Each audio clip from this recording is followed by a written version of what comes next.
Bonjour! Au sommaire, les peines de probation arrivent en France. L'éternel débat sur le port de signes religieux dans les lieux publics agite la France et le Canada. La fermeture du consulat de France de Calgary. Un mot sur le rugby et les événements à ne pas manquer si vous êtes francophone et que vous résidez au Canada. La ministre de la Justice française, Christiane Taubira, a annoncé samedi 24 août à La Rochelle la création d'une peine de probation hors prison qui ne concernerait que les délits punis de 5 ans de prison ou moins. La ministre affirme que les conseillers d'insertion et de probation seraient les piliers de cette réforme pénale dans la lutte contre la récidive. Quelques 300 conseillers devraient être engagés, un chiffre que les syndicats jugent cependant insuffisant.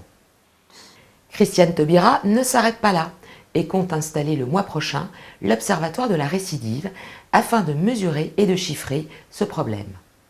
Ces peines de probation existent déjà au Québec depuis 1967. Ce système est d'ailleurs une réussite dans la belle province. Les cas de récidive sont assez peu nombreux. Selon l'Institut national statistique Canada, 9600 personnes étaient en probation au Québec en 2009. Les agents de probation sont plus de 320 au Québec. Ils sont aidés de policiers et d'organismes à but non lucratif dans leur mission de surveillance, d'aide et d'orientation auprès des condamnés. Reste à savoir si ce système peut marcher en France. Le Québec produira cet automne ses premiers barils de pétrole.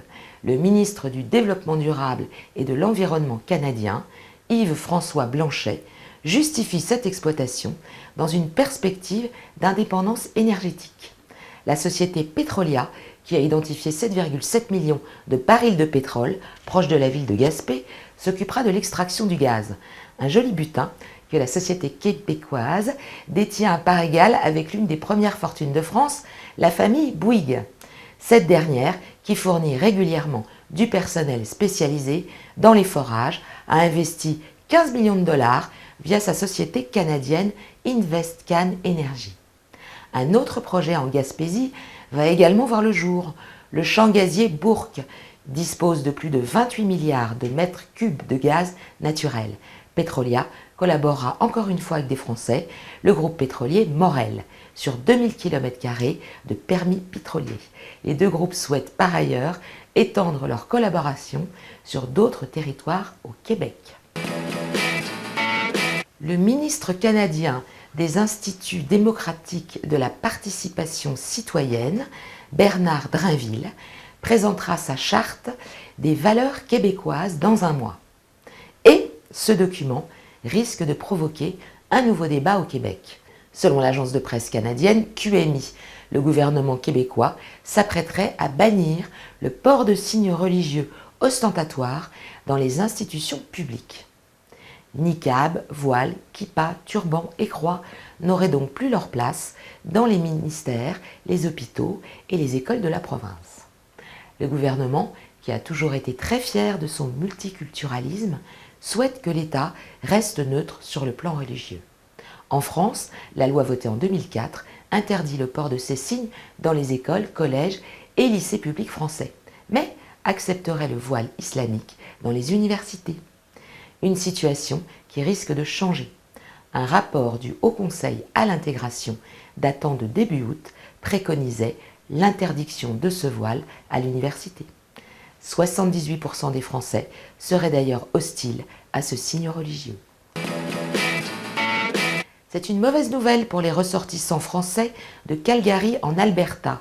Une réorganisation des services extérieurs de la France est à l'origine de la fermeture du consulat de la ville canadienne le 31 août prochain. La mission du consul était entre autres d'assurer le développement de la présence économique et culturelle de la France dans la ville albertaine. Environ 1750 Français y étaient inscrits. Les expatriés concernés déplorent un manque d'efforts pour développer cette structure. Le député UMP des Français d'Amérique du Nord, Frédéric Lefebvre, s'en est également mêlé et y voit une décision inconséquente alors que les Français, selon lui, affluent en Alberta.